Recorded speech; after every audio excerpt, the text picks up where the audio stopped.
সম্মানিত ভিউয়ার্স, দর্শক শ্রোতাবৃন্দ, আমরা এবার জানব যে অহংকারের পরিণতি কি।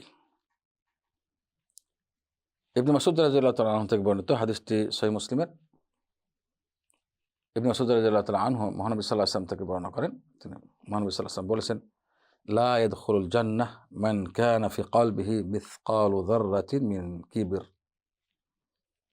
فقال رجل إن الرجل يحب أن يكون ثوبه حسنا ونعله حسنا،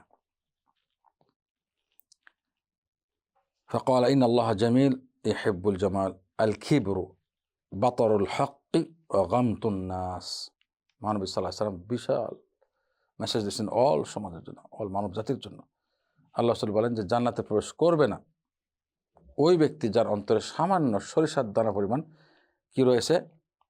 অহংকার রয়েছে। অহংকারী ব্যক্তি জান্নাতে প্রবেশ করবে না। এক ব্যক্তি বললেন, হে আল্লাহ রাসূল, মানুষ তো পছন্দ করে তার কাপড় চোপড়, পোশাক পরছে সুন্দর হবে, তার জুতাটি সুন্দর হবে, মানুষ পছন্দ করে। তিনি বললেন যে আল্লাহ তাআলা নিজের সুন্দর এবং সুন্দরকে পছন্দ করেন।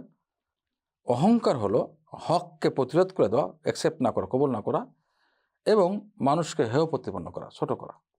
এটা হলো অহংকার। তাহলে অহংকার দুটি অহংকার, হক অ্যাকসেপ্ট না করা, কবুল না করা, এবং মানুষকে ছোট করা। ইবলিস তাই করেছিল।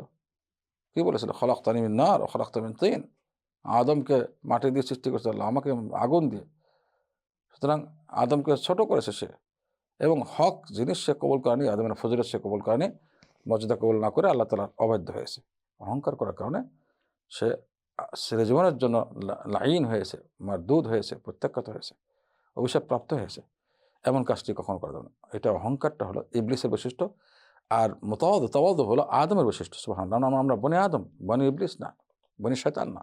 বনি আদম হলো ভুল স্বীকার করে রব্বানা যালামনা আনফুসানা ওয়া ইল্লাম তাগফির লানা ওয়া তারহামনা লানাকুনান্না মিনাল খাসিরিন বলেছেন যে আল্লাহ আমরা ভুল করেছি, আমার ক্ষমা না করলে আমি ক্ষতিগ্রস্ত হব।